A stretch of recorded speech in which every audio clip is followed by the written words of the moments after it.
Olá, aqui é o Vitor e hoje eu vou falar sobre aluguel de ações, como fazer renda extra com as suas ações, como operar vendido para ganhar na queda da bolsa e o que é um long and short. Olha, esse vídeo deve ficar grande, tá? Porque tem muita coisa dentro dele, mas fica comigo até o final que esse vídeo vai abrir sua cabeça. Bom, e eu vou começar explicando o que é o aluguel de ações, e é exatamente o que você imagina. Se você tem ações com você, você pode alugar elas para alguém por um tempo e ganhar um dinheiro, né, ser remunerado por isso. É semelhante ao aluguel de um apartamento, por exemplo, mas tem algumas diferenças e a gente vai falar delas nesse vídeo. Tá, Vitor, eu entendo por que uma pessoa alugaria um apartamento, ela vai morar dentro do apartamento. Mas por que uma pessoa alugaria ações? E a resposta para isso é simples, a pessoa quer especular sobre a queda das ações. Explico melhor. Digamos que você imagina que a empresa X, que vale R$20 hoje, vai cair e vai chegar a R$18. Essa é a sua previsão. Você pode fazer algo para se beneficiar dessa queda. E o que você pode fazer é o seguinte: você pode alugar as ações da empresa X e vendê-las no mercado por R$20. É isso mesmo. Você aluga as ações de alguém e vende elas no mercado. Esses R$20 entram na sua conta. E aí você aguarda até que a ação vá aos R$18. Se você tiver certo e a ação for para R$18 de fato, você pode recomprá-la a R$18 e entregá-la de volta para quem te alugou. Ou seja, você vendeu algo por R$20 e comprou por R$18. O seu lucro foi de R$2. Quando você aluga ações para vendê-las no mercado, você está short nessas ações, ou vendido a descoberto. No caso do exemplo que eu dei, as duas pontas ganharam. Você ganhou porque apostou na queda de uma ação e ela de fato caiu, e a pessoa que tinha a ação na carteira e que não planejava vendê-la também ganhou, porque ela recebeu uma taxa ali por alugar essa ação para fazer o que ela já ia fazer, que é manter as ações em carteira. Bom, nesse exemplo foi tudo lindo, né? Todo mundo ganhou e foi tudo bem fácil. Mas o que aconteceria se você tivesse alugado essas ações, vendido elas a R$20 no mercado e ao invés de cair, como você estava esperando, essas ações tivessem subido? Bom, nesse caso, eventualmente você teria que recomprar as ações para poder entregá-las de volta para o seu dono, a pessoa que te alugou essas ações. E se elas estiverem mais caras do que o preço que você vendeu, você vai apurar um prejuízo nessa operação. Por outro lado, a pessoa que te alugou a ação continuou ganhando ali a taxinha dela. Bom, aqui a gente pode ver os dois lados dessa operação. A pessoa que dá as suas ações em aluguel, ela recebe uma taxinha ali independente de qualquer coisa. É uma operação bem conservadora para remunerar o seu capital que está ali parado em ações e que você não vai vender de qualquer jeito. Essa taxa é bem pequena, porque alugar suas ações não acrescenta risco para você. Além de ser uma taxa pequenininha, também é difícil de encontrar pessoas que estejam dispostas a alugar suas ações o tempo inteiro. Então, às vezes, a pessoa consegue deixar as ações alugadas por alguns dias e depois não consegue alugar porque não tem demanda por isso. E aí depois alguém aluga e para, aluga e para. Ela não fica o ano inteiro alugada, é bem difícil conseguir isso. Essa é uma operação que faz sentido para quem não quer vender suas ações, aquele cara que é buy and hold bem raiz mesmo.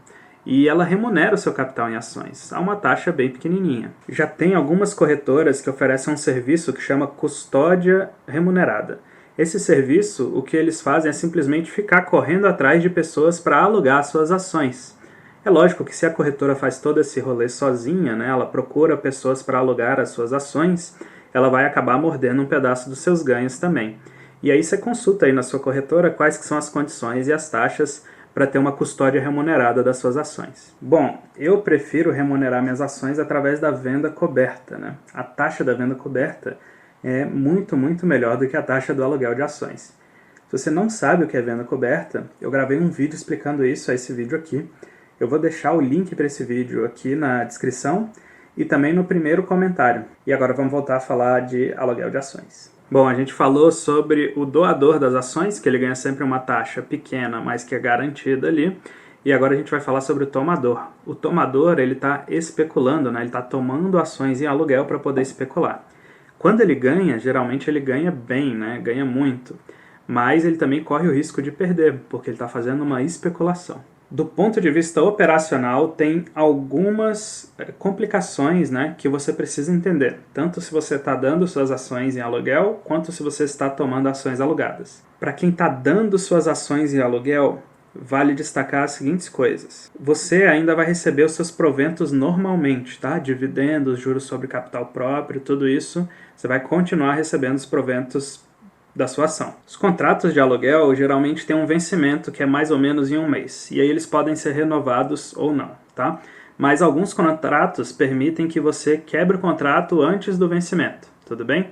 E aí tem contratos que permitem só para o tomador fazer isso, e tem contratos que permitem ao doador e ao tomador fazer isso.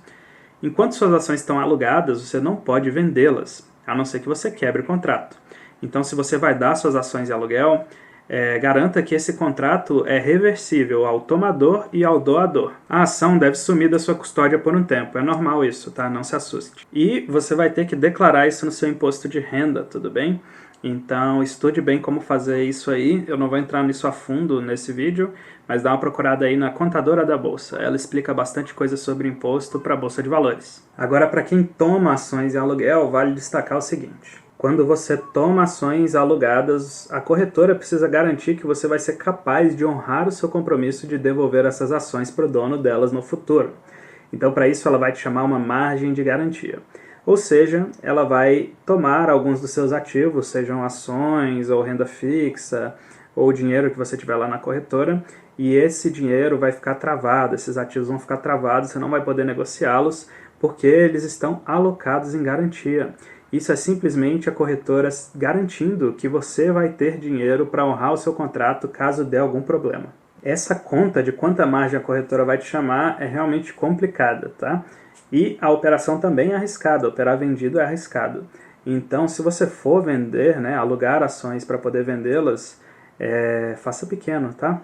Outra coisa interessante a se notar é que além de pagar uma taxa para alugar essa ação, né, você paga uma taxa para o dono da ação, você também vai pagar uma taxa para a corretora para ela te prestar o serviço de fazer esse aluguel, e também você vai pagar para o dono da ação todos os proventos que a ação distribuir nesse período. Então planeje bem essa sua operação para você não ser surpreendido pelos altos custos que ela tem, né? Se o preço dessa ação que você vendeu explodir, pode ser que a sua margem estoure. E aí a corretora vai te zerar a revelia, tá? Ela vai liquidar suas posições por você para garantir que você vai ter como honrar esse seu compromisso. Esse é o jeito mais rápido de perder dinheiro na bolsa. Você não quer passar por isso, vai por mim. Então, faz essa operação pequeno se você for fazer, tá? Não arrisque ser zerado a revelia pela corretora. Tem muita gente que advoga que o seu short deve ser sempre em ETFs de índices, né? Você deve sempre shortear um índice e não uma ação específica. Eu tendo a concordar com essa ideia, tá? Primeiro porque o ETF de índice ele não paga dividendos, então você não vai ter esse custo extra lá caindo na sua conta. Depois que um índice é muito mais comportado que uma ação individualmente, tá? As ações elas têm potencial de explodir de um dia para o outro. Já o índice nem tanto, porque ele é composto por várias ações e nem todas vão explodir no mesmo dia. Então se você está short em alguma coisa, é melhor você estar short no índice, né? Numa cesta de ativos. A liquidez importa muito se você vai shortear uma ação, tá?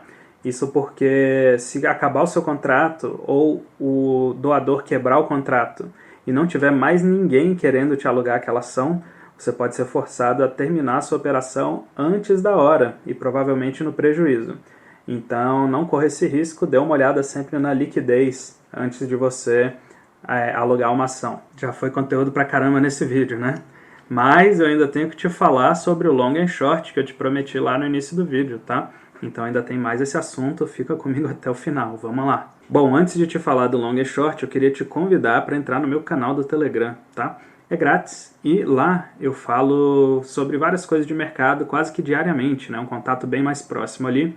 Tem gente até que me manda dúvidas lá no nosso bate-papo e eu acabo trocando uma ideia com a pessoa lá, é bem interessante, eu acho que você vai gostar. Eu vou deixar o link para você entrar no primeiro comentário aqui, beleza? A gente se vê lá dentro. E agora, vamos falar do long and short. Bom, o long and short é uma operação que você tem uma parte long, né? Que você fica comprado em um ativo ou uma cesta de ativos, e uma parte short, que é quando você fica vendido em um ativo ou em uma cesta de ativos. Long and short tem tudo a ver com o que a gente está falando aqui, porque para ficar short você precisa alugar uma ação e vendê-la. Quando você vende algo a descoberto, entra um dinheiro na sua conta, lembra? E é esse dinheiro que você usa para comprar a parte long dessa operação. Por isso que chama long and short. Você fica short para ter dinheiro para comprar alguns ativos que são a parte long da sua operação. Quer ver um exemplo? Você acha que a empresa X vai performar bem melhor do que a bolsa nos próximos dias. O que você pode fazer é ficar short em BOVA11, que é um ETF que imita o Ibovespa, e ficar long em empresa X. Ou seja, você vai vender BOVA11 a descoberto, pegar esse dinheiro que você arrecadou com essa venda e comprar ações da empresa X. Você ganha dinheiro nos cenários em que a empresa X performa melhor do que a BOVA11, independente se eles caíram ou subiram. Por exemplo, se a empresa X subir 10% e BOVA11 subir 2%, você ganha 8%.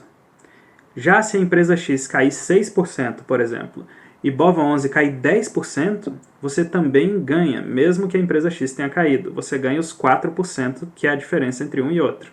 Ou seja, o long and short serve para quando você tem uma ideia sobre performance relativa entre dois ativos. Bom, não precisa nem dizer que o contrário também é verdade, né? Se BOVA11 for melhor do que a empresa X, você vai acabar perdendo dinheiro. As pessoas usam long and short para fazer apostas entre ativos. Você pode apostar, por exemplo, que o setor de construção vai sair melhor do que o setor de transporte aéreo. Nesse caso, você venderia as empresas de transporte aéreo e compraria as empresas do setor de construção. E também você pode, por exemplo, fazer uma cesta dos seus ativos favoritos que você acha que vão ir melhor do que a bolsa.